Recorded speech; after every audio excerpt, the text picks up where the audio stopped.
जय हिंद दोस्तों, मैं राजकुमार आप सभी का स्वागत करता हूं ज्ञानपीठ जीके पॉइंट के इस यूट्यूब चैनल पर। दोस्तों, एसएससी एमटीएस परीक्षा 2023 या एसएससी का कोई भी एग्ज़ाम जो आप देने वाले हैं 2023 में, सभी के लिए हमने जीके जीएस की जो मॉक टेस्ट श्रृंखला शुरू की थी, तो उसी में एक और मॉक टेस्ट लेके आया हूँ 25 प्रश्नों का। तो चलिए इसका अभ्यास करते हैं आज के मॉक टेस्ट का। पहला प्रश्न आपकी स्क्रीन पर क्या कहा गया है दोस्तों?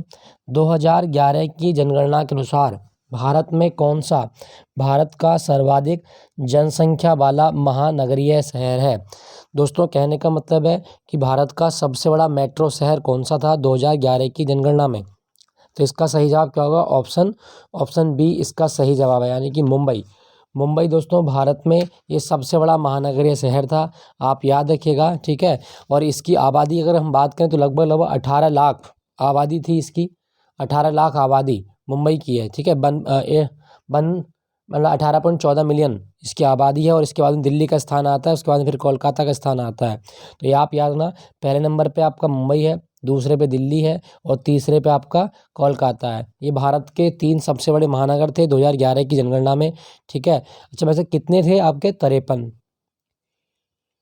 भारत में महानगरों की संख्या थी 53, ठीक है, याद रखना। और 2011 की जनगणना भारत की 15वीं जनगणना थी, ये भी आप याद रखिएगा। नेक्स्ट आपका शाबी क्वासियोरकोर रोग से पीड़ित है या किसकी कमी से होता है?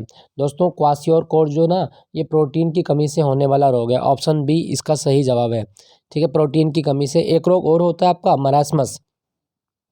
प्रोटीन की कमी से एक रोग और होता है जिसका नाम है मरेस्मस। तो मरेस्मस और क्वासियोरकोर ये दोनों आपके प्रोटीन की कमी से होते हैं, ठीक है दोस्तों। प्रोटीन का काम क्या होता है? वैसे हमारे शरीर में प्रोटीन का काम होता है हमारे टिश्यू को फॉर्मेट करना, ठीक है। जो हमारे ऊतक होते हैं उनको फॉर्मेशन करता है। एक चीज़ मैं आपको और बता दूं, जो दालें होती हैं ना, दालों में कौन सा पोषक तत्व होता है? जो पल्सेस हैं, दालें हैं, उनमें आपका प्रोटीन पाया जाता है। और प्रोटीन का इसेंशियल पार्ट मतलब प्रोटीन का आवश्यक घटक क्या होता है? नाइट्रोजन प्रोटीन का आवश्यक घटक है। याद रखना, जितने भी प्रोटीन है उनमें नाइट्रोजन तो इसेंशियल रूप से पाया ही जाएगा। क्लियर दोस्तों? यहाँ पे लिखा गया आपका विटामिन ए की कमी हो जाए तो आपको निक्टेलोपिया हो सकता है, जिसको आप आम भाषा में रतौंधी बोलते हो। तो रतौंधी या निक्टेलोपिया किसकी कमी से होता है? विटामिन ए की कमी से। आयरन की कमी से एनीमिया हो सकता है। आयरन की कमी से एनीमिया रोग हो सकता है, याद रखिएगा, इंपॉर्टेंट है। नेक्स्ट प्रश्न की ओर चलते हैं। निम्नलिखित मौर्य शासकों में से किसने 261 ईसा पूर्व में कलिंग का युद्ध लड़ा था? दोस्तों, कलिंग का युद्ध सम्राट अशोक और राजा खारवेल के बीच हुआ था 261 ईसा पूर्व में। तो सम्राट अशोक और राजा खारवेल जो है ये चेदी वंश का राजा है, कलिंग का राजा है, चेदी वंश इसका संबंधित है। और खारवेल जैन धर्म को मानता है। खारवेल जो राजा है ये जैन धर्म को मानने वाला राजा है। तो ये आप याद रखना, कलिंग का युद्ध। अच्छा, कौन सी नदी के किनारे लड़ा गया था? दया नदी। कलिंग का युद्ध दया नदी के किनारे लड़ा गया था। और एक चीज़ और याद रखिएगा, जो आपका कलिंग है ये उड़ीसा में एक जगह पड़ती है, ठीक है। उड़ीसा में जगह है कलिंग। क्लियर दोस्तों? यहाँ पे सम्राट अशोक की बात करें तो इसका नाम देवानाम प्रियदर्शी भी है। कभी क्वेश्चन आए कि किसे देवानाम प्रियदर्शी कहा गया है, तो सम्राट अशोक का नाम देवानाम प्रियदर्शी भी है। इसे भारत में शिलालेखों का जनक भी कहा जाता है। भारत में शिलालेखों का जनक किसको कहा गया है? तो आप याद रखिएगा, सम्राट अशोक को भारत में शिलालेखों का जनक कहा जाता है। क्लियर? चलिए अगले प्रश्न की ओर चलते हैं। अच्छा, यहाँ पे ना एक चीज़ मैं आपको और बता दूं, जो सम्राट अशोक है इन्होंने सांची का स्तूप बनवाया था मध्य प्रदेश में। सांची का स्तूप मध्य प्रदेश में किसने बनवाया था? तो सम्राट अशोक की ही देन है सांची का स्तूप। क्लियर? नेक्स्ट प्रश्न की ओर चलते हैं। निम्नलिखित में से कौन सा भारत के पूर्वी तट के पूर्ण या आंशिक भाग के लिए एक क्षेत्रीय नाम नहीं है? दोस्तों, जो भारत का पूर्वी तट है इसका आंशिक नाम कौन सा नहीं है? तो इसका सही जवाब क्या होगा? ऑप्शन डी, मालाबार तट। देखो, मालाबार तट ना केरल का तट है और केरल भारत के पश्चिमी तट का राज्य है। बाकी कोरोमंडल तट तमिलनाडु का है, ठीक है। उत्कल तट उड़ीसा का है, तमिलनाडु तट। तो ये मालाबार तट पश्चिमी तट है, ना कि आपका पूर्वी तट। याद रखिएगा, पूछ लेता है। अच्छा, मैं आपको एक चीज़ बता दूं, अगर आपसे पूछा जाए, देखो ये भारत मान लें हम, इस तरह से पूरा भारत मान लिया, प्रायद्वीपीय भारत है ये आपका, ठीक है। अब प्रायद्वीपीय भारत की ये जो जलीय सीमा यहाँ से यहाँ तक, इसकी लंबाई कितनी है? ये 6100 किलोमीटर बैठती है। भारत की मुख्य भूमि की कुल जलीय सीमा 6100 किलोमीटर है। और इसमें आप लक्षद्वीप को शामिल कर लें, अंडमान निकोबार को शामिल कर लें, तो ये कितनी बनेगी? 75 16.6 किलोमीटर बनती है। आप याद रखिएगा, इसके बारे में पूछ सकता है आपके एग्जाम में। क्लियर? चलिए अगले प्रश्न की ओर चलते हैं। नेक्स्ट आपका श्रम और रोजगार मंत्रालय ने मार्च 2022 में प्रधानमंत्री श्रम योगी मानधन योजना के तहत शुरू की थी। दोस्तों इसका सही जवाब क्या होगा? श्रम और रोजगार मंत्रालय ने मार्च 2022 में प्रधानमंत्री श्रम योगी मानधन योजना, ये डोनेट ए पेंशन पहल के तहत शुरू की थी। ऑप्शन ए इसका सही जवाब है। ठीक है, डोनेट ए पेंशन। क्लियर। क्वेश्चन संख्या 6 की ओर चलते हैं। क्वेश्चन संख्या 6 क्या कहा गया है? भारत का अंतर्राष्ट्रीय हवाई वाहक है और विदेशी यातायात को संभालता है। इसमें कार्गो और यात्री सेवाएं भी शामिल हैं। दोस्तों इसका सही जवाब क्या होगा? इसका सही जवाब ये होगा कि एयर इंडिया जो है ना, ये भारत का अंतर्राष्ट्रीय हवाई वाहक होता है। ठीक है। क्या आपको पता है कि एयर इंडिया की स्थापना कब की गई थी? 1932 में। एयर इंडिया की स्थापना कब की गई थी? 1932 में एयर इंडिया की स्थापना की गई थी और 1962 में इसका नाम पड़ा था एयर इंडिया। वैसे इसका नाम टाटा एयर सर्विस था शुरू में। तो और इसके संस्थापक कौन थे? JRD टाटा ने एयर इंडिया की स्थापना की थी, आप याद रखिएगा। ठीक है, चलिए अगले प्रश्न की ओर चलते हैं। रीता गिद्दा नृत्य करती है, किस राज्य से संबंधित है? दोस्तों गिद्दा जो है ना, ये पंजाब का है। पंजाब का लोक नृत्य है गिद्धा, याद रखिएगा। हरियाणा की बात करूं तो हरियाणा का लूर बहुत आता है आपके एग्जाम में। उत्तराखंड की बात करूं तो छोलिया बहुत पूछेगा उत्तराखंड का। छोलिया डांस उत्तराखंड में होता है। और राजस्थान में तो घूमर, पनिहारी, उसके बाद में कालबेलिया बहुत इंपॉर्टेंट है यहाँ का। कालबेलिया बहुत पूछता है एग्जाम में। तो कालबेलिया डांस कहाँ का? आपका राजस्थान का डांस है कालबेलिया। क्लियर, याद रखिएगा, इंपॉर्टेंट है, पूछा जाता है। नेक्स्ट पॉइंट की ओर चलते हैं। यूएफा यूरोपीय फुटबॉल चैंपियनशिप 2020 किसने जीती है? दोस्तों यूएफा यूरोपीय फुटबॉल चैंपियनशिप की जो टीम, मतलब विजेता टीम थी, वो थी इटली ने जीती थी। और किसको हराया था? इंग्लैंड को हराया था। ठीक है, ये आप याद रखना। इटली ने इंग्लैंड को हराकर जीती थी। दोस्तों फुटबॉल की बात हो रही है, अगर कभी क्वेश्चन आए फुटबॉल की एक टीम में कितने खिलाड़ी? 11 खिलाड़ी। और फुटबॉल जो होता है इसका दूसरा नाम क्या है? सॉकर। फुटबॉल का दूसरा नाम सॉकर भी है। और फुटबॉल मैच की अवधि 90 मिनट की होती है। ठीक है, फुटबॉल मैच की अवधि 90 मिनट। एक चीज मैं आपको और बता दूं, जो फुटबॉल होता है ना, फुटबॉल में फीफा वर्ल्ड कप हुआ था अभी 2022 में। और फीफा वर्ल्ड कप फ्रांस को हराकर किसने जीत लिया? अर्जेंटीना ने। तो फ्रांस को हराकर अर्जेंटीना ने फीफा वर्ल्ड कप का खिताब अपने नाम किया था। ये आप याद रखना, कभी आपसे पूछा जाए। क्लियर। नेक्स्ट प्रश्न की ओर चलते हैं। भारत की सीमा म्यांमार से किधर की ओर लगती है? मतलब किस दिशा में म्यांमार है भारत के? तो दोस्तों इसका सही जवाब होगा पूर्व में। ऑप्शन डी, पूर्व में म्यांमार है। ठीक है, दक्षिण में आपका श्रीलंका पड़ता है, ये आप याद रखिएगा। दोस्तों म्यांमार की राजधानी क्या है? नेपाइडो। म्यांमार की राजधानी क्या है? नेपाइडो। और म्यांमार की मुद्रा क्या है? क्यात। म्यांमार की मुद्रा क्यात है। और म्यांमार का पूरा नाम है बर्मा। म्यांमार का पूरा नाम बर्मा है। और 1935 में बर्मा भारत से अलग हुआ था, याद रखिएगा। 1935 का जो अधिनियम आया था, इसके द्वारा बर्मा को भारत से अलग किया गया था। क्लियर दोस्तों। चलिए अगले प्रश्न की ओर चलते हैं। वैसे एक क्वेश्चन ये पूछ सकता है कि भारत की सबसे बड़ी स्थलीय सीमा किस देश के साथ लगती है? तो भारत की सबसे बड़ी स्थलीय सीमा ये बांग्लादेश के साथ लगती है, याद रखना। नेक्स्ट है आपका क्वेश्चन संख्या 10। ऑस्कर 2009 में निम्नलिखित भारतीय संगीतकारों में से किसे स्लिमडॉग मिलियनेयर में अपनी रचना के लिए सर्वश्रेष्ठ मूल गीत का पुरस्कार मिला? तो दोस्तों 2009 में जो ऑस्कर अवार्ड में मूल गीत का पुरस्कार मिला था, वो AR रहमान को मिला था। ऑप्शन सी इसका सही जवाब है, AR रहमान। याद रखिएगा, पूछ रहा था आपके एग्जाम में। ठीक है दोस्तों ऑस्कर अवार्ड जो है ये फिल्मों में दिए जाते हैं। चलो एक क्वेश्चन पूछता हूँ आपसे। अभी एक गाना है भारत का, नाटू नाटू नाटू नाटू, ये आपका तेलुगु भाषा का गाना है। तो क्वेश्चन ये है कि इसके लिरिक किसने लिखे हैं? इसका लेखक कौन है? नाटू नाटू सॉन्ग का जो लिरिक है वो किसने लिखे हैं? ये कमेंट में लिख के आप बताइएगा। ठीक है दोस्तों, यहाँ पे ना एक क्वेश्चन ये पूछ सकता है कि लता मंगेशकर को भारत रत्न कब मिला था? 2001 में लता मंगेशकर को भारत रत्न मिला था, ये आप याद रखिएगा। नेक्स्ट प्रश्न में चलते हैं। वर्ष 1947 में का कौन सा अधिनियम ट्रेड यूनियनों के साथ साथ वैयक्तिक कामगारों के संबंध में भारतीय श्रम कानून को विनियमित करता है? तो दोस्तों कौन सा अधिनियम है? इसका सही जवाब क्या होगा? औद्योगिक विवाद अधिनियम 1947। ऑप्शन बी इसका सही जवाब है। औद्योगिक विवाद अधिनियम 1947 ट्रेड यूनियनों के साथ साथ जो वैयक्तिक कामगार होते हैं उनके संबंध में श्रम कानूनों को विनियमित करता है, यह आप याद रखिएगा। रॉलेट एक्ट 1919 में आया था, जिसे काला कानून भी कहा जाता है, जिसमें एक चीज़ शामिल थी कि इसके विरुद्ध कोई अपील, कोई दलील, कोई वकील नहीं किया जा सकता, याद रखिएगा। नेक्स्ट आपका नमिता कायांतित सेल के एक उदाहरण के बारे में बात करती है। निम्नलिखित में से कौन सा कायांतित सेल हो सकता है? दोस्तों संगमरमर, ऑप्शन सी इसका सही जवाब है। संगमरमर एक कायांतित सेल का उदाहरण है। ठीक है, वैसे संगमरमर क्या होता है? एक्चुअल में कैल्शियम कार्बोनेट होता है। ठीक है, याद रखिएगा। वैसे एक चीज़ आपको और बता दूं, राजस्थान में ना एक जगह है आपकी मकराना, और मकराना की खाने पूछता है एग्जाम में, तो मकराना की खाने जो कि राजस्थान में है, ये संगमरमर के लिए प्रसिद्ध है, याद रखिएगा।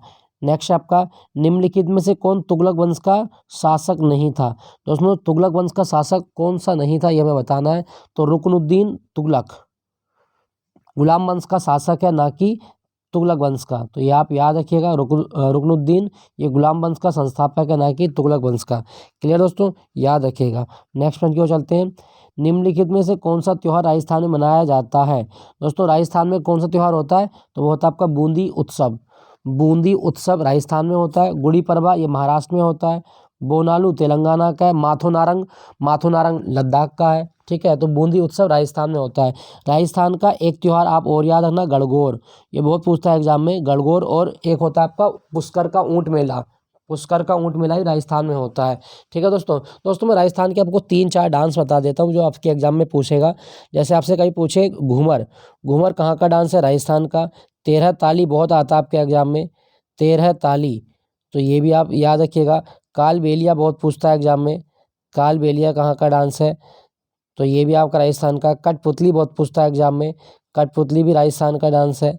ठीक है, तो ये सारे डांस आप याद रखिएगा, ये राजस्थान के डांस है। नेक्स्ट आपका, बौद्ध वास्तुकला में स्तूप को श्रद्धांजलि अर्पित करने के लिए भक्तों के लिए पैदल मार्ग को क्या कहा जाता है? दोस्तों जो बौद्ध स्तूप होते हैं उसमें जो हम रास्ता होता है जिसमें हम श्रद्धांजलि अर्पित करने के लिए जाते हैं, उसको क्या कहा जाता है? इसको क्या कहा जाएगा? तो इसको बौद्ध धर्म में बोला जाता है मेधी। सही जवाब क्या होगा? मेधी। ऑप्शन सी इसका सही जवाब है, इसको मेधी कहा जाता है। क्लियर दोस्तों, याद रखना, इसके बारे में आपसे पूछ सकता है। ठीक है, चलिए अगले प्रश्न की ओर चलते हैं।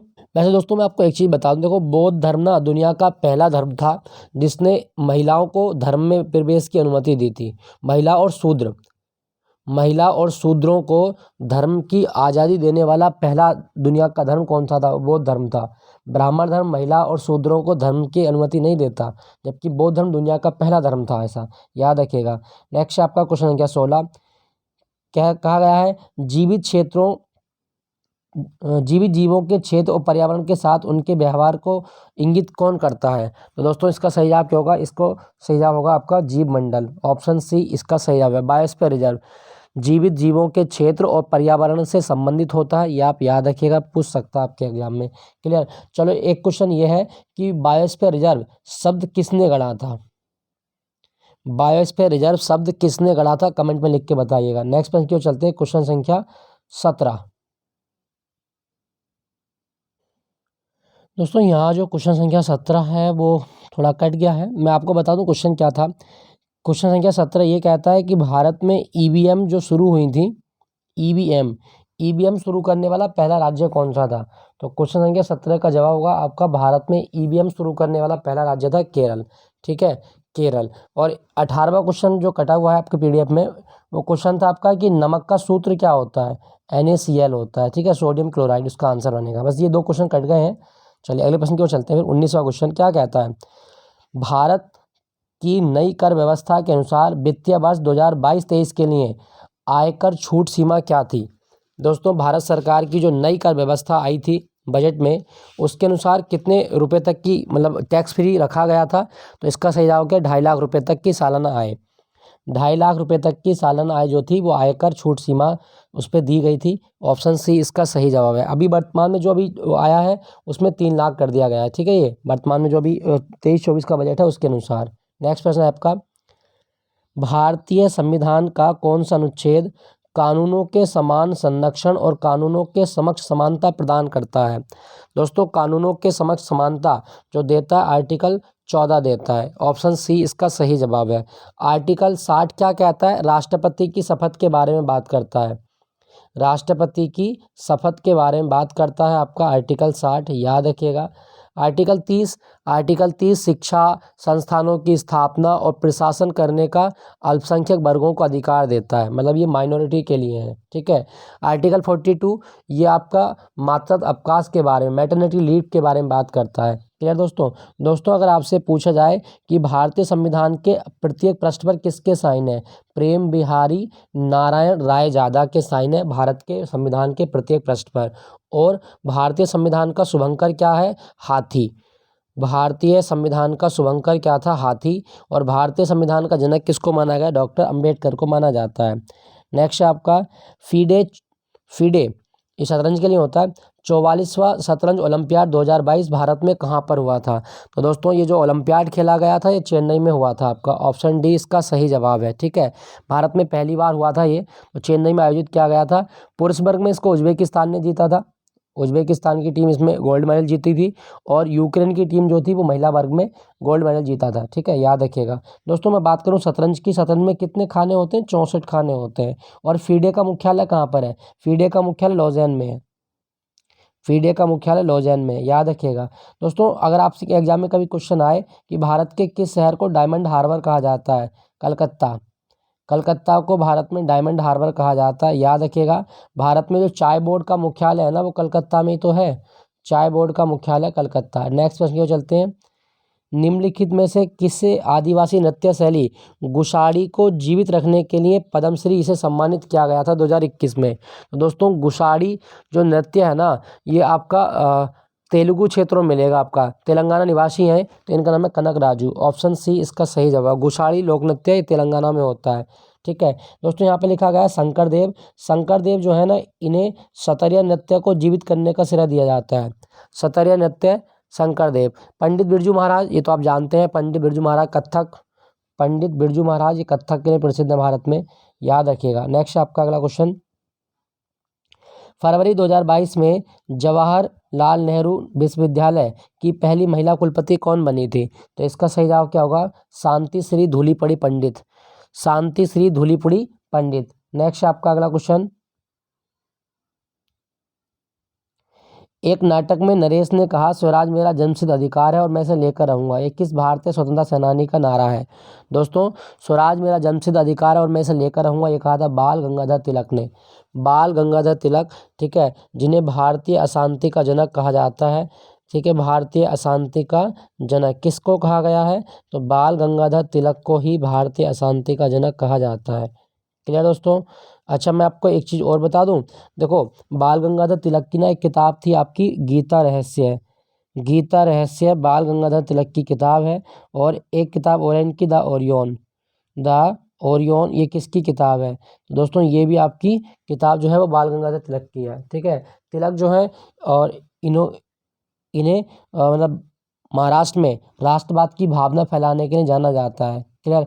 तिलक ने 1916 में होम रूल लीग भी चलाई थी जिसका मुख्यालय पुणे में बनाया था। क्लियर दोस्तों। यहाँ पे लिखा गया आपका भगत सिंह, अगर आपके एग्जाम में आए कि भगत सिंह के नाम पर हवाई अड्डा कहाँ पर है, तो चंडीगढ़ हवाई अड्डे का नाम सरकार ने बदल के क्या रख दिया है, भगत सिंह हवाई अड्डा। और भगत सिंह की आत्मकथा का नाम है why I am atheist, why I am atheist, ये भगत सिंह की आत्मकथा का नाम है, याद रखिएगा इसके बारे में। और भगत सिंह को फांसी कब दी गई थी? 23 मार्च 1931 को। तो भगत सिंह का शहीदी दिवस 1931 में हुआ था आपका 23 मार्च को। नेक्स्ट आपका अगला क्वेश्चन। निम्नलिखित भारतीय लेखकों में से किसने भारत के राष्ट्रवादी आंदोलन के दौरान प्रसिद्ध उपन्यास गोरा लिखा था? दोस्तों गोरा उपन्यास रविंद्रनाथ टैगोर के द्वारा लिखा गया, ऑप्शन सी इसका सही जवाब है, ठीक है। काबुली बाला इन्हीं की किताब है, काबुली बाला। गीतांजलि इन्हीं की रचना है और गीतांजलि के लिए तो इन्हें ज्ञान क्या मिला था, नोबेल अवार्ड मिला था। रविंद्रनाथ टैगोर एशिया के पहले व्यक्ति थे जिन्हें 1913 में नोबेल अवार्ड मिला था, याद रखिएगा, ये पूछ सकता है आपके एग्जाम में, ठीक है। दोस्तों रविंद्रनाथ टैगोर ने भारत का राष्ट्रगान भी लिखा है, जनगण मन, उसके रचनाकार कौन है? रविंद्रनाथ टैगोर, जनगण मन। और इन्होंने कलकत्ता में विश्व भारती यूनिवर्सिटी की स्थापना भी की थी, याद रखिएगा इसके बारे में, ठीक है। और रविंद्रनाथ टैगोर को गुरुदेव किसने कहा था? महात्मा गांधी ने इनको गुरुदेव कहा था। तो दोस्तों ये थे आज के 25 प्रश्न। आई होप ये सेशन आपको अच्छा लगा होगा, अच्छा लगे तो लाइक कीजिएगा वीडियो को, और मिलता हूँ आपको अगले मॉक टेस्ट में। Thank you for watching Gyanpeeth G K point.